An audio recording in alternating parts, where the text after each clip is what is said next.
The Mahabharata is a grand epic. It is one of the two most important epics of India. The other one is the Ramayana. The Mahabharata tells the story of a family feud. This feud is between the Kauravas and the Pandavas. They are cousins.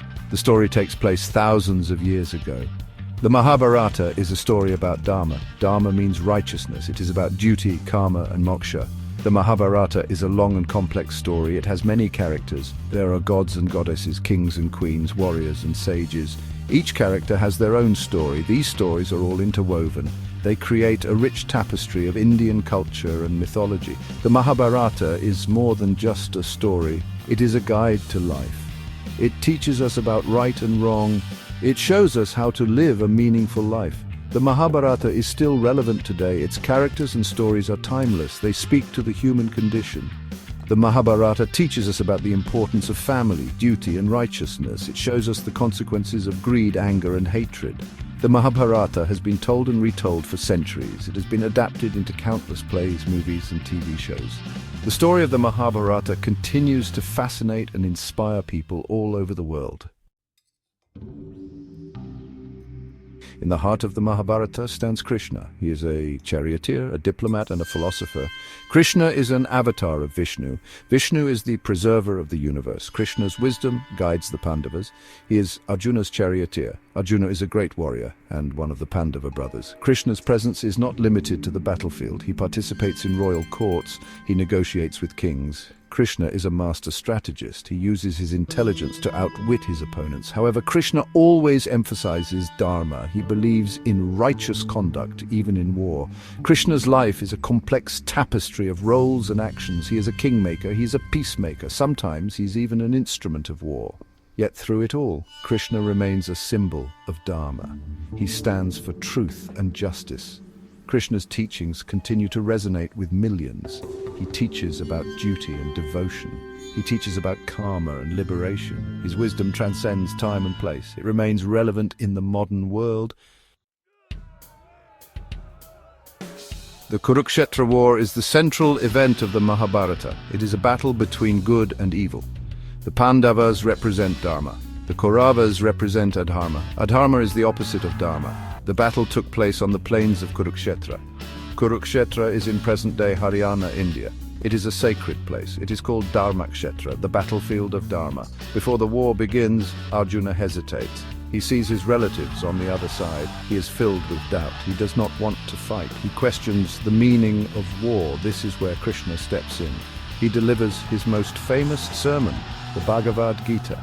The Bhagavad Gita is a conversation between Krishna and Arjuna. It takes place on the battlefield. It is a dialogue that changes the course of history. Arjuna, the mighty archer, faces a moral crisis. He sees his own kin arrayed against him. His heart trembles at the thought of shedding family blood. He questions the purpose of war. He wonders if victory is worth the immense suffering it will cause. Arjuna's dilemma is not just his own, it is a universal dilemma. We all face moments of doubt and despair. We all grapple with difficult choices. The Bhagavad Gita provides timeless wisdom to navigate such challenges. Arjuna represents the human condition. He is torn between his duty as a warrior and his love for his family. He is caught between Dharma and Moha. Moha is attachment. Krishna understands Arjuna's dilemma. He knows that Arjuna is not afraid of war. He is afraid of the consequences of war. He is afraid of the karma he will accumulate by killing his own kin. Krishna's response to Arjuna's dilemma forms the crux of the Bhagavad Gita. He unravels the mysteries of life and death. He explains the nature of the self. He reveals the path to liberation. The Bhagavad Gita is the most famous part of the Mahabharata. It is a 700-verse Hindu scripture. It is a dialogue between Krishna and Arjuna. It is a philosophical and spiritual guide. The Gita is a conversation that transcends the battlefield. It addresses the human condition. It explores themes of duty, action, and liberation. The Gita's message is simple yet profound. It teaches us to act without attachment to the fruits of our actions. Krishna begins by explaining the nature of the soul. He says that the soul is eternal, it is unborn and undying. The body is perishable, the soul is imperishable. Krishna then speaks about the importance of Dharma. He says that it is our duty to perform our Dharma. Dharma is not just about following rules. It is about doing what is right. It is about fulfilling our potential. Krishna teaches Arjuna about the three paths to liberation. They are Karma Yoga, Bhakti Yoga, and Jnana Yoga. Karma Yoga is the path of action. Bhakti Yoga is the path of devotion. Jnana Yoga is the path of knowledge. Karma Yoga is the path of selfless action. It is about performing our duty without attachment to the results. Krishna emphasizes that we have the right to perform our duty, but not to the fruits of our actions. Imagine a farmer planting seeds. The farmer's duty is to sow the seeds and nurture the plants. The farmer cannot control the rain or the sun. The farmer should not be attached to the harvest. The farmer should focus on the action itself, not the outcome. This is Karma Yoga. Krishna teaches that attachment to results leads to suffering. When we are attached to the fruits of our actions, we become anxious and stressed. We become happy when we succeed and sad when we fail. This attachment binds us to the cycle of birth and death. Karma Yoga liberates us from this cycle.